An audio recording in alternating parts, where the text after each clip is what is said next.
ஓசூரில் உள்ள மத்திய பட்டு வாரியத்தின் central silk board, GeM blossom conservation மற்றும் ஓசூர் இன்ஸ்டிடியூட் இணைந்து மல்பெரி மற்றும் பட்டுப்புழு வகைகள் குறித்த விழிப்புணர்வை துவங்கி நடைபெற்றது.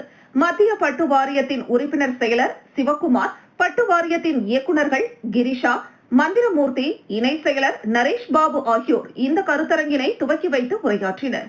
விஞ்ஞானிகள், பேராசிரியர்கள் மற்றும் மாணவர்கள் ஆகியோர் பங்கேற்ற இந்த கருத்தரங்கின் முக்கிய நோக்கம் அழிந்து வரும் மல்பெரி மற்றும் பட்டுப்புழு வகைகளை பாதுகாப்பது குறித்த விழிப்புணர்வை மக்களிடையே ஏற்படுத்துவதாகும்.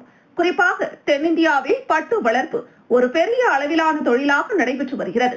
இருப்பினும் இந்த தொழிலில் வேர் அழுகல் நோய் மற்றும் மைட்ஸ், த்ரிப்ஸ் போன்ற பூச்சிகளின் தாக்குதல் மிகப்பெரிய சவாலாக இருந்து வருகிறது. காலநிலை மாற்றத்திற்கு ஏற்ப புதிய வகை மல்பெரி மற்றும் அதிக மகசூல் தரும் பட்டுப்புழு ஹைபிரிட்ஸ்களை மரபணு ரீதியாக எவ்வாறு உருவாக்கலாம் என்பது குறித்து விஞ்ஞானிகள் விரிவாக ஆலோசித்தனர்.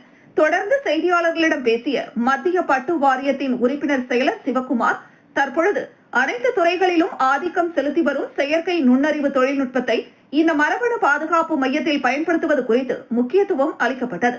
உலக அளவில் மிகப்பெரிய சேகரிப்பை கொண்டுள்ள ஓசூர் மையத்தில் 1100க்கும் மேற்பட்ட மல்பெரி வகைகளும் 400க்கும் மேற்பட்ட பட்டுப்புழு வகைகளும் பராமரிக்கப்பட்டு வருகின்றன.